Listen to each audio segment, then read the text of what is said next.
So here we're going to go in dolphin pose. Dolphin pose, I'm going to borrow this mat for a second. So if you just want to take a second to look, this is something also we looked at before. So when you go into something like dolphin pose in a preparation towards an inversion, the dolphin is basically helping you to gauge how appropriate inversions will be. So if you do it very, very early in the practice, then you'll get to know, okay, no, maybe 50% of the people in the class probably don't have the strength or stability or flexibility in their shoulders to go safely into an inversion. And this will usually start by, if you tell people, okay, you need to measure this first. You need to make sure your elbows are no wider than your shoulders. So here, when you hold on to the elbows, unfortunately what happens, you hold on to the elbows, it looks fine. It starts with a good width, but as soon as they put weight, the skin slides out. So basically, oh, I'm too wide. And so I tend to suggest to go a little bit more restrictive at first. So you want to be able to touch and hold onto the shoulder a bit. So if you look, my forearms are actually a little bit narrower than my shoulders, but as soon as I put weight, boom, they get to the natural width of my shoulders. And then from here, again, it's the same thing. Are people squeezing like this? Or are they able to widen, to let the head drop, and to press from the ground? And then from here, keeping a neutral spine will be even more of a challenge because I'm forcing my shoulders open with this posture. So here, as long as I keep maybe a little bit of an arch into my lower back, my back here will become a little bit more flat. But that's the initiation towards the position. So here you will see a lot of people that will be kind of hanging here, and they'll be vibrating, and they'll be like, oh my God, this is so hard. This is definitely the person that you will want to be careful with, and maybe letting them know that that might be the most advanced step that I'll have to be taking today.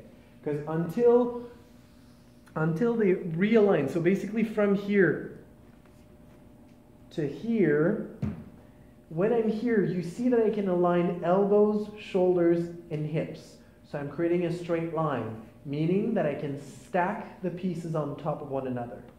If I'm here, the pieces will not stack. So you know that for any arm balancing on hands or forearms, that person will not be comfortable. Their shoulders will stay closed, and they will constantly be going into a position where often elbows will start bending, and they will not be comfortable.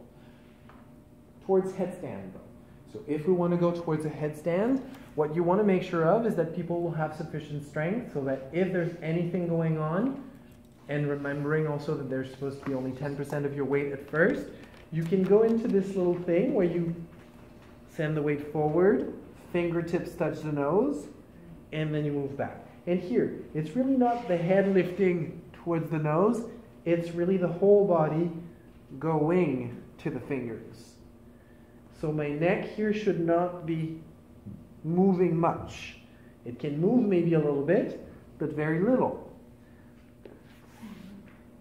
Did you see the difference between me trying to go with my nose versus letting my nose come to my fingers? There's a world of difference in how you use your shoulders and especially how you let your neck stay long. Because here again, the point of this is to go into a headstand. Headstand, again, is to be able to stack the vertebrae so that you go into your headstand without having any one point where there's a lack of alignment, because it's a lot less forgiving because you're balancing directly on your head, even though you start with most of the weight on your arms. Good? Shoulders are open. Yeah, very much. Very, very much. And they're really descended.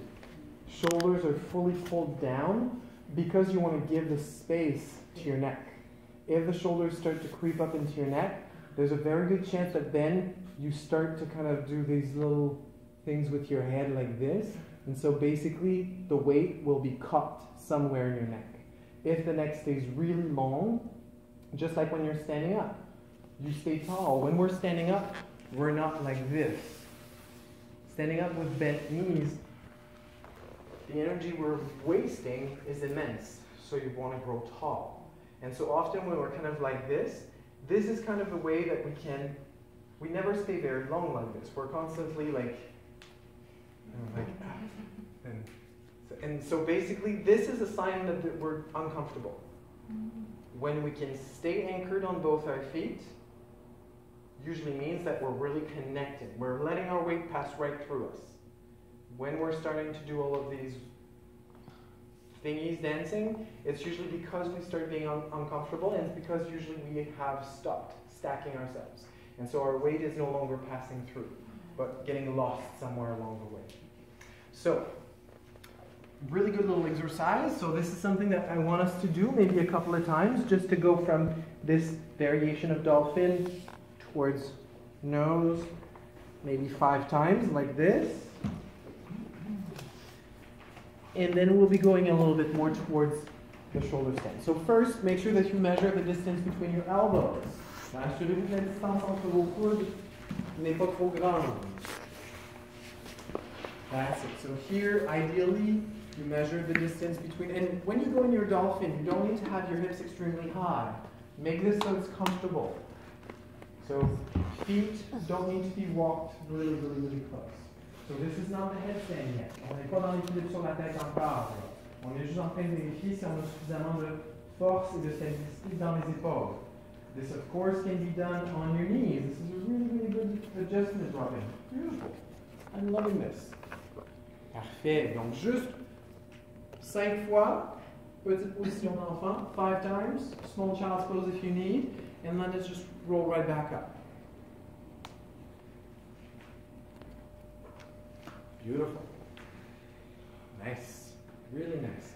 On essaie de pas y aller avec la tête, on y va vraiment, c'est tout le corps qui reste au neutre. Good.